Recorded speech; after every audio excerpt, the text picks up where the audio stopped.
Welcome to my channel GPS career point में आप सभी का मैं मिस्टर एस के चौधरी हार्दिक स्वागत और अभिनंदन करता हूं। जैसे कि हमने कल स्टार्ट किया था हिस्ट्री हड़प्पा सिविलाइजेशन, और ये हड़प्पा सिविलाइजेशन का कल मैंने इंट्रोडक्शन देने का आपको प्रयास किया था और आई होप आपको अच्छा लगा होगा। जिस हिसाब से आपका सपोर्ट है, इस सपोर्ट को कायम रखे, बनाए रखे और ज्यादा से ज्यादा और शेयर करते रहे, क्योंकि ये जो वीडियोस आ रहे हैं ये वीडियोस आपको बोर्ड क्लास के लिए ही नहीं बल्कि आपकी हर एक कॉम्पिटिटिव एग्जाम के लिए भी बहुत सार्थक सिद्ध होने वाले हैं। क्योंकि मैं जितना भी कंटेंट है उस कंटेंट का सारा कंक्लूजन, सारा निचोड़ एक साथ आपको देने का प्रयास कर रहा हूं। फिर भी अगर कोई चीज की कमी लगे आपको किसी प्रकार की, तो आप मुझे कमेंट बॉक्स में लिख के जरूर बताएं और लास्ट तक पूरा वीडियो जब तक एंड ना हो तब तक आप देखने की कोशिश करें, क्योंकि हर एक लाइन में आपको एक क्वेश्चन देखने को मिलता है। मेरे जो समझाने की जो स्क्रिप्ट है, अगर उसमें आपको किसी प्रकार की कोई सजेशन देना हो तो वो भी आप मुझे दे सकते हो, और एनी सजेशन, कुछ भी आपको सजेशन देना हो, बस इतना ही कहूंगा कि वीडियो को इग्नोर ना करें। ये वीडियो आपके लिए बहुत ही इंपॉर्टेंट साबित होंगे।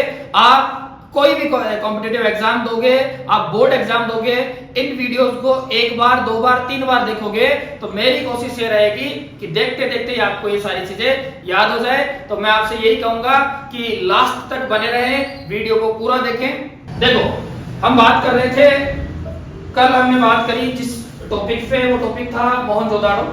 आपने देखा होगा हड़प्पा सिविलाइजेशन की हमने कल बात करी थी कि दो सिटीज आपको देखने को मिलती है, तो हड़प्पा सिटी और दूसरी मोहनजोदाड़ो सिटी। हमने बताया था आपको कि जो हड़प्पा सिटी थी, हड़प्पा सिटी को 1920 से 21 में तीन आदमियों ने खोजा था। एक का नाम था दयाराम साहनी, दूसरे का नाम था आर.डी. बनर्जी और तीसरे का नाम था सर जॉन मार्शल। ये तीन नाम आपको कल देखे थे, तो इसके बारे में हमने चर्चा कल करी थी। आज हम बात करेंगे मोहनजोदाड़ो की। तो देखो, मोहनजोदाड़ो जो पर्टिकुलर है वो किसने सर्च किया, किसने फाउंड किया? तो सर रखलदास बनर्जी। नाम आपको अगर पूरा रखना है तो पूरा रख सकते हो रखलदास बनर्जी, नहीं तो शॉर्ट में आर.डी. बनर्जी आप रख सकते हो। ये 1922 में कहा, नदी का नाम याद रखना बेटा, रिवर कौन सी थी? इंडस रिवर थी। पर्टिकुलर जगह कहां है? तो सिंध रीजन ऑफ पाकिस्तान, यानी कि जो पाकिस्तान वाला पार्ट है उसमें सिंध रीजन है, उसमें आपको देखने को मिलता है। और जगह का नाम आपको अगर देखा जाए तो मोहनजोदाड़ो जगह फाउंड कहां हुआ था पर्टिकुलर, तो वो हुआ था लरकाना। तो देखो, मोहनजोदाड़ो के बारे में सबसे पहले आपसे क्वेश्चन क्या बनेगा, किसने फाउंड किया? आर.डी. बनर्जी ने। नदी कौन सी थी? इंडस नदी थी। जगह कौन सी थी? लरकाना था। रीजन कौन सा था? Sindh region of Pakistan. इसके बाद हमें इसका मीनिंग पता होना चाहिए कि इसका मीनिंग क्या है। तो इसका मीनिंग की मैं बात करता हूं तो हमें एनसीईआरटी का जो कंक्लूजन है उसमें तीन मीनिंग देखने को मिली है। एक मीनिंग है जिसका नाम है माउंट ऑफ डेथ, दूसरे का नाम है जिसका नाम माउंट ऑफ प्लेटो, और तीसरा है गार्डन ऑफ सिन। देखो, माउंट ऑफ डेथ का मतलब होता है मृतकों का टीला, मृतकों का टीला। अब मृतकों का टीला क्यों?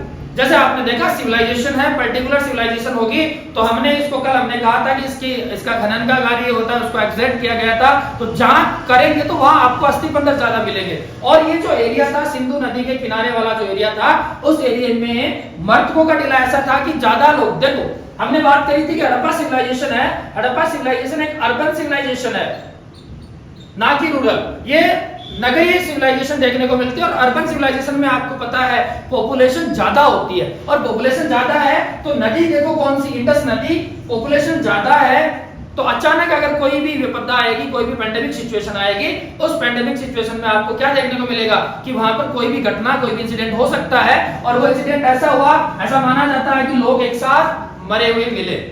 दूसरा, इनको प्रेतों भी बोला जाता है। अब देखो, लोग मरेंगे तो ऐसा कहेगा कि यार मरने के बाद लोग भूत प्रेत बन जाते हैं, तो ज्यादा लोग मरेंगे तो इनको क्या कहा? प्रेतों का टीला भी कहा। और तीसरा गार्डन ऑफ सिंध, क्योंकि एरिया कौन सा था? एरिया था सिंध रीजन का। और पर्टिकुलर सिंध रीजन में देखोगे ज्यादा से ज्यादा आपको एविडेंस मिलेंगे एक्सपेक्ट करते टाइम पे, तो उस टाइम पे इसको तीसरा नाम दिया गया था। तो इसके तीन नाम हैं, एक नाम है मृतकों का टीला, दूसरा नाम है प्रेतों का टीला, और तीसरा नाम है सिंध का बाग। ये तीन नाम आपको इसको देखने को मिलते हैं। इसके बाद देखो, कल मेरे पास एक क्वेश्चन आया था कि सर आपने हड़प्पा सिविलाइजेशन को इंडस वैली सिविलाइजेशन क्यों कहा? दूसरी चीज, आपने कहा था कि हड़प्पा सिविलाइजेशन रावी नदी के लेफ्ट में थी, आपने ये कहा था। तो देखो बेटा, आपका कंफ्यूजन दूर करने के लिए मैं बताता हूं, हड़प्पा सिविलाइजेशन का नाम हड़प्पा क्यों पड़ा? वो इसलिए पड़ा क्योंकि हड़प्पा सिविलाइजेशन रावी नदी के तट पर एक पर्टिकुलर जगह था, हड़प्पा नाम था गांव का, और वो कौन से जिले में था, वो जिले का नाम था मोंटेगोमेरी, और वहां पे हम देखेंगे तो उसकी वजह से इसका नाम पड़ा हड़प्पा सिविलाइजेशन, क्योंकि हड़प्पा पर्टिकुलर नाम था, उसकी वजह से सिविलाइजेशन हड़प्पा सिविलाइजेशन नाम पड़ा। और इंडस रिवर है उसको दूसरा नाम कहा जाता है क्योंकि सिंध रीजन में उसको बोला जाता है Sindh river, sorry Sindh Saraswati river. तो इंडस रिवर, क्योंकि आपको पता है पर्टिकुलर एरिया नहीं था इसका एरिया 12,99,600 स्क्वायर किलोमीटर का एरिया था, जो एट प्रेजेंट में अगर देखें तो लगभग 15 से 20 लाख स्क्वायर किलोमीटर के एरिया में एक रीजन पूरा का पूरा क्या सिविलाइजेशन पूरी की पूरी एक्सप्लेंड फैली हुई है। तो हम देखें कि इसको क्यों कहा, क्योंकि ये सिविलाइजेशन अगर देखा जाए तो ये सिविलाइजेशन सारी की सारी इंडस नदी के स्प्रेड यानी कि जो चारों तरफ का एरिया उसमें क्या हुई थी, फैली हुई थी। और ये इंडस नदी, आप देखो नदी होगी तो पर्टिकुलर आपको एक चीज देखने को मिलेगी, नदी के आसपास का एरिया फर्टाइल होता है, यानी कि उपजाऊ होता है, और उपजाऊ होगा तो उसके लिए लोग क्या करेंगे, क्रॉप्स करेंगे, और जब वो सारी चीजें वहां क्रॉप्स वगैरह होगी तो उस सारी चीजों में देखेंगे तो लोग ज्यादा रहेंगे, और इस वजह से इसको क्या नाम दे दिया था, IVC, इंडस वैली सिविलाइजेशन। तो शायद अब तो आपको इसमें कोई कंफ्यूज नहीं होगा। अब देखो इसके आगे हम बात करते हैं 1924 में। मैंने कल आपको बताया था कि सर जॉन मार्शल ने इसका पूरा का पूरा जो रिपोर्ट दी थी वो 1924 में दी थी। अब देखो ये सर जॉन मार्शल भाई साहब थे कौन, तो ये था ASI। अब ऐसा नहीं है कि सर उल्टा बोल दो IAS, ये ASI का मतलब क्या था कि डायरेक्टर जनरल था किसका, आर्कियोलॉजिस्ट सर्वे ऑफ इंडिया का। अब आर्कियोलॉजिस्ट सर्वे ऑफ इंडिया को हिंदी में कहा जाता है भारतीय पुरातात्विक सर्वेक्षण विभाग, और इसने रिपोर्ट दी कब, 1924 में, और 1924 में ही इसने इसको एक नया नाम दिया, और वो नाम था सिंधु सिविलाइजेशन या इंडस वैली सिविलाइजेशन। क्यों दिया, उन्होंने अनाउंस किया डिस्कवर करके कि पूरे के पूरे कंट्री के अंदर, पूरे वर्ल्ड के अंदर देखा जाए तो एक सिविलाइजेशन आई है, और वो सिविलाइजेशन कौन सी है, इंडस वैली सिविलाइजेशन। और इस चीज को उसने कहा, इस चीज को उसने न्यूज़पेपर में दिया, और उस न्यूज़पेपर का नाम आपको याद होना चाहिए, और वो है जर्नल लंदन वीकली। दोबारा बोल रहा हूं, जर्नल लंदन वीकली न्यूज़पेपर में इसने इंडस वैली सिविलाइजेशन बताई थी, और वो बताने वाले कौन थे, सर जॉन मार्शल थे।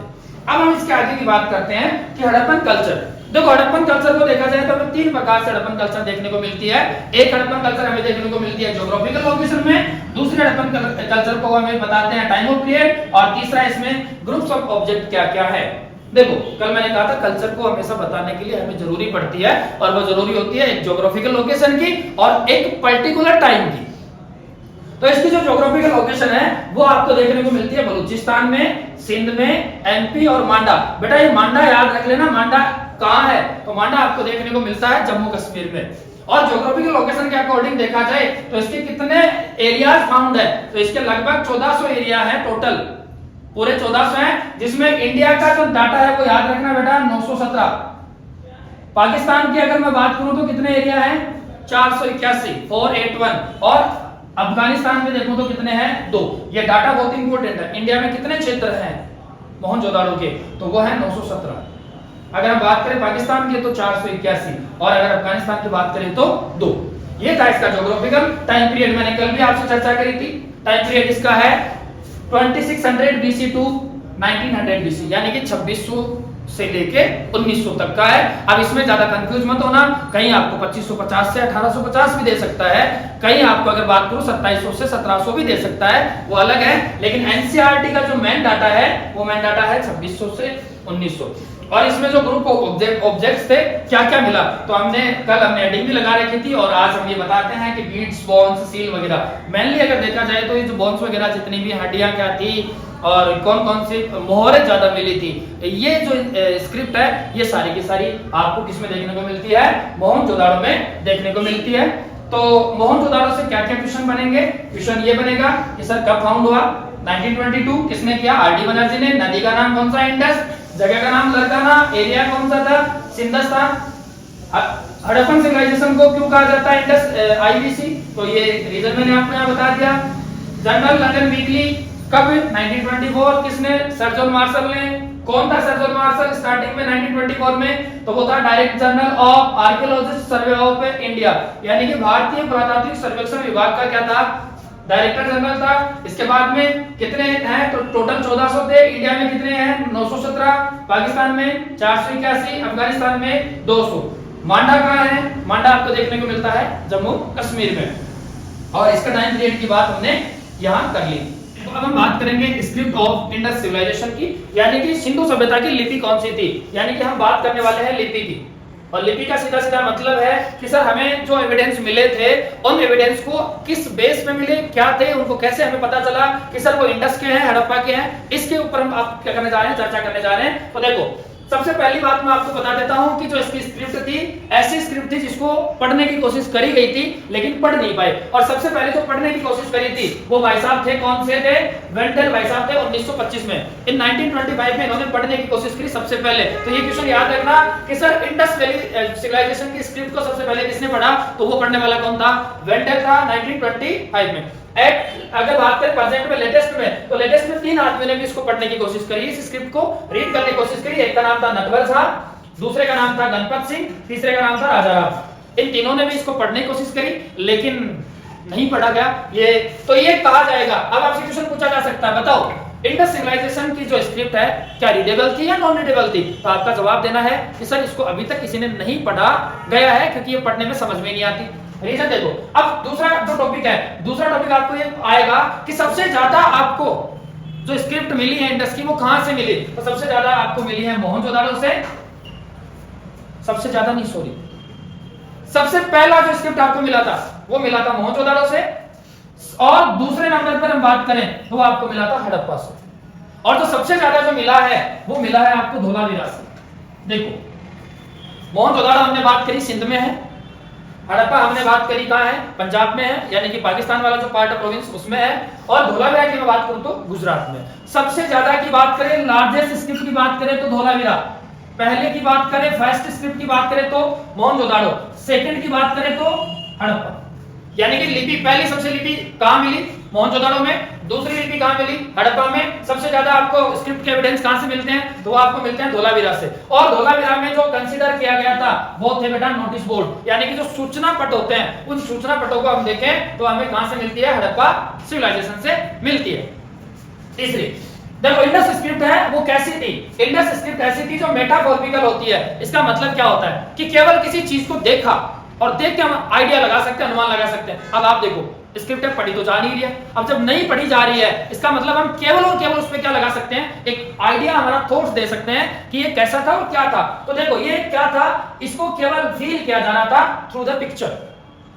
तो इंडस स्क्रिप्ट कैसी थी? आप कहोगे सर केवल देखने योग्य थी, जिसको देख के हम क्या कर सकते हैं? अनुमान लगा सकते हैं, केवल इतनी थी। इसके बाद इंडस स्क्रिप्ट है वो बेटा दोनों साइड से लिखी गई थी। दोनों साइड से मतलब लिखने का मतलब क्या है? Left to right, right to left. यहां से स्टार्ट किया, ऐसे चल के ऐसे चल के ऐसे चल के ऐसे चल के ऐसे चलती थी। इस हिसाब से ये जो चल रही थी, इस वजह से इसको जो नाम दिया गया था, इस स्क्रिप्ट को जो नाम दिया गया था उसका नाम था बुस्ट्रोफेडन। अब आपसे क्वेश्चन पूछा जा सकता है कि सर ये बुस्ट्रोफेडन क्या है? तो बुस्ट्रोफेडन स्क्रिप्ट वो स्क्रिप्ट होती है जो दोनों साइड से लिखी जाए, बोथ साइड से रिटन हो, ऐसी स्क्रिप्ट को क्या कहा जाता है? बुस्ट्रोफेडन स्क्रिप्ट कहा जाता है। और ये स्क्रिप्ट अगर देखा जाए, इस स्क्रिप्ट को सबसे ज्यादा कहां लिखा गया? तो हार्ड रॉक, जो कठोर चट्टानें होती हैं और जो मिट्टी है, क्ले है, उस पे लिखा गया, जो किसको डिपिक्ट करती है? हड़प्पन सिविलाइजेशन के वेरियस एस्पेक्ट्स, यानी कि कौन कौन सी वहां की घटनाएं थी, उन घटनाओं के बारे में हमें क्या देती है? जानकारी देती है। और जो भी आपको स्क्रिप्ट मिली वो स्क्रिप्ट आपको आयताकार रूप में मिली, यानी कि रेक्टेंगुलर रूप में मिली, और एक वर्गाकार रूप में मिली। और वर्गाकार मतलब स्क्वायर फॉर्म में आपको देखने को मिलती है। याद रखना, आपसे क्वेश्चन पूछा जा सकता है कि बताओ हड़प्पन जो सिविलाइजेशन या इंडस सिविलाइजेशन की जो स्क्रिप्ट है वो किस में मिली थी? तो एक आयताकार हो सकता है, एक वर्गाकार, यानी कि रेक्टेंगुलर हो सकता है या स्क्वायर हो सकता है। इसके अंदर आपको देखने को मिलता है। एक सबसे इंपॉर्टेंट फैक्ट आपको मैं बताता हूं कि इंडस सिविलाइजेशन की स्क्रिप्ट से हमें यह चीज पता चलती है, और वो चीज यह है, क्या इंडस या इंडिया का अदर कंट्रीज से ट्रेड होता था पहले भी? जो आज हमारी ट्रेडिंग है, क्या ये पहले भी होता था? जी हाँ होता था। और वो होता कहां से था, कैसे पता चला? हम केवल अनुमान लगा सकते हैं। और इसके लिए 5 जो सिलेंडर हैं, यानी कि जो मोहर टाइप की 5 सिलेंड्रिक मोहर, सिलेंड्रिक मोहर का मतलब होता है बेलनाकार मोहर, यानी कि इस हिसाब के आपको 5 मोहर देखने को मिलेंगी। और ये मोहर ठीक कहां की? मेसोपोटामियन थी, जो मेसोपोटामिया कहाँ है, इराक में, ये आपको मिलती है मोहनजोदाड़ो से। तो क्वेश्चन क्या बन गया कि 5 जो आपको मेसोपोटामियन मोहर मिली, सिलेंड्रिक मोहर मिली, कहां से मिली, तो आप कहोगे कहां से मिली, मोहनजोदाड़ो से मिली। इसका मतलब क्या है कि इराक से इंडिया या हड़प्पा या आईवीसी इसका ट्रेड चलता था। दूसरी चीज, पर्शिया से हमें क्या देखने को मिलता है, पर्शिया से हमें मार्बल की सील यानी कि जो पत्थर की जो सील है वो देखने को मिली, कहां पे, लोथल में। तो आप क्या कहोगे सर, गुजरात का कनेक्शन किससे था, पर्शिया से था। तो ये जो ट्रेडिंग सेंटर है ये आपको कहां से देखने को मिलते हैं। तो ऐसा इस स्क्रिप्ट से एक चीज निकल के आई, और वो चीज क्या कहती है कि ट्रेड आज भी है और ट्रेड उस समय भी था। जब 2600 बीसी से 1900 बीसी तक हम देख रहे हैं, उस समय भी आपको क्या देखने को मिला, ट्रेड वहां पर देखने को मिलता था। और वो ट्रेड के बारे में पता था कौन है, 5 बेलनागाल मोहरे जो मेसोपोटामिया में थी वो मोहनजोदाड़ो से थी। और हम बात करें कि लोथल से क्या मिला, जो पर्शियन मार्बल सील थी वो आपको देखने को मिला। तो स्क्रिप्ट में आपको शायद कोई दिक्कत नहीं होगी। देखो 1 मिनट में क्विकली मैं रिवाइज करवा देता हूं। स्क्रिप्ट ऑफ इंडस सिविलाइजेशन को सबसे पहले पढ़ने की कोशिश की थी वेंडल ने 1925 में, लेटेस्ट में नटवर झा, गणपत सिंह और राजाराम ने, लेकिन ये पढ़ने लायक नहीं है, यानी कि नॉट रीडेबल है। सबसे पहला अगर आपसे पूछे स्क्रिप्ट कहां मिली, मोहनजोदाड़ो में। दूसरी पूछे हड़प्पा में। सबसे ज्यादा कहां पूछे तो धोलावीरा इन गुजरात। हड़प्पा पाकिस्तान में है, मोहनजोदाड़ो सिंध पाकिस्तान में है। और ये किसको कंसीडर कर रही है, जो धोलावीरा मिला वो नोटिस बोर्ड को कंसीडर कर रहा है। इंडस स्क्रिप्ट है उसको केवल पिक्चर के माध्यम से अपन क्या कर सकते हैं, समझ सकते हैं, देख सकते हैं, पढ़ा नहीं जा सकता। और इसको बुस्टोवेडन क्यों कहा जाता है, क्योंकि दोनों साइड से क्या होती है, लिखी होती है। किस पे लिखी थी, हार्ड रॉक्स पे और क्ले पे लिखी थी। हार्ड रॉक और क्ले है वो, उसके एविडेंस हमें किस रूप में मिलते हैं, उसके आयताकार और वर्गाकार रूप में मिलते हैं। और फिर हड़प्पन जो सिविलाइजेशन है, इंडस वैली सिविलाइजेशन है, इसका अदर जो कंट्रीज थी उनके साथ हमारा क्या था, ट्रेड था। और उस ट्रेड के एविडेंस हमें 5 सिलेंड्रिक मोहर मिली, जो कहां से, मेसोपोटामियन से। और पर्शियन मार्बल सील मिली हमें कहां से, लोथल से। तो आई होप आपको ये वीडियो अच्छा लगा होगा। अच्छा लगा, जैसा भी लगा आपको, आप अपना जो व्यूज है वो कमेंट बॉक्स में जरूर बताएं। और जाते जाते like, share, subscribe. Thank you.